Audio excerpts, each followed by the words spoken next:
அடேங்கப்பா இது சூப்பரா இருக்குல்ல. வாழ்க்கையில ஒருத்தர் வந்து கஷ்டப்பட்டு முன்னேறி சாதிச்சு காட்டுனவரோட லைஃப் ஸ்டோரியை வந்து பயோகிராபி படமா எடுத்து நம்மள பயங்கரமா மோட்டிவேஷன் பண்ண ஒரு 3 படங்களை பத்தி தான் பார்க்க போறோம். இதுல ஃபர்ஸ்ட் வந்து யார் இந்த பிரவீன் தாம்பே 2022ல வந்து ரிலீஸ் ஆயிருக்கு. இந்த படத்துல பிரவீன் தாம்பே அப்படின்ற ஒரு கிரிக்கெட் பிளேயரோட வாழ்க்கை வரலாறை வந்து எடுத்திருப்பாங்க. இவர் என்ன பெருசா சாதிச்சு கிழிச்சாரா அப்படின்னு கேட்டிங்க அப்படின்னா அதான் இல்ல. இவர் டெபியூ ஆனதே வந்து பாத்தீங்க அப்படின்னா 41 வயசுல தான் வந்து கிரிக்கெட்ல டெபியூ ஆனாரு. அதுவும் ஐபிஎல் ராஜஸ்தான் ராயல்ஸ் டீம்ல வந்து விளையாடி இருப்பாரு. இவரோட லைஃப்ல வந்து பயங்கர ஸ்ட்ரகிள் பண்ணி தான் இந்த இடத்துக்கு அவர் வந்திருப்பாரு. உன்னால முடியாது, உனக்கு வயசாயிடுச்சு, போய் ஃபேமிலியை பாரு, குடும்ப கஷ்டத்தை பாரு அப்படின்ற மாதிரி வந்து சொல்லிட்டு இருக்கும்போது என்னாலயே முடியும், இந்த வயசுல என்னால முடியும் அப்படின்ற மாதிரி சாதிச்சு காமிச்சவரோட ஒரு படம் தான் இந்த படம். இந்த படத்தை கண்டிப்பா பாருங்க, பயங்கர மோட்டிவேஷனலா இருக்கும். And number 2 12th fail 2023 release ஆன இந்த படம் வந்து பாத்தீங்க அப்படின்னா ஐபிஎஸ் ஆபீசர் மனோஜ் குமார் சர்மாவோட ரியல் லைஃப் ஸ்டோரியா தான் எடுத்திருப்பாங்க. அவர் எவ்வளவு ஸ்ட்ரகிள் பண்ணி உலகத்திலே கஷ்டமான எக்ஸாமான யூபிஎஸ் எக்ஸாம் எழுதி எப்படி பாஸ் ஆகி ஐபிஎஸ் ஆகிறார் அப்படின்றது அந்த படத்தோட கதையே. அது மட்டும் இல்லாம அந்த படத்துல வந்து ஹீரோ வந்து ஹீரோயின் வந்து லவ் பண்ற மாதிரி வச்சிருப்பாங்க. அது ஏதோ படத்துக்காக வச்சிருக்காங்க அப்படின்ற மாதிரி நினைக்காதீங்க. அந்த லவ் பண்ற பொண்ணும் பாத்தீங்க அப்படின்னா அவரோட ஒய்ஃப் தான். அவங்க வந்து பாத்தீங்க அப்படின்னா ஐஆர்எஸ் ஆபீசர்.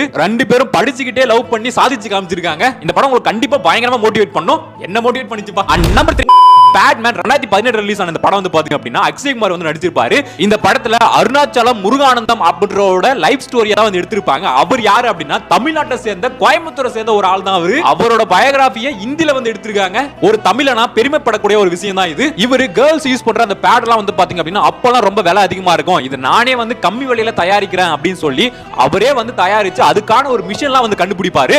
அதை பேஸ் பண்ணி தான் அந்த படத்தை வந்து எடுத்திருப்பாங்க. கண்டிப்பா பயங்கரமா உங்களை வந்து மோட்டிவேட் பண்ணும்.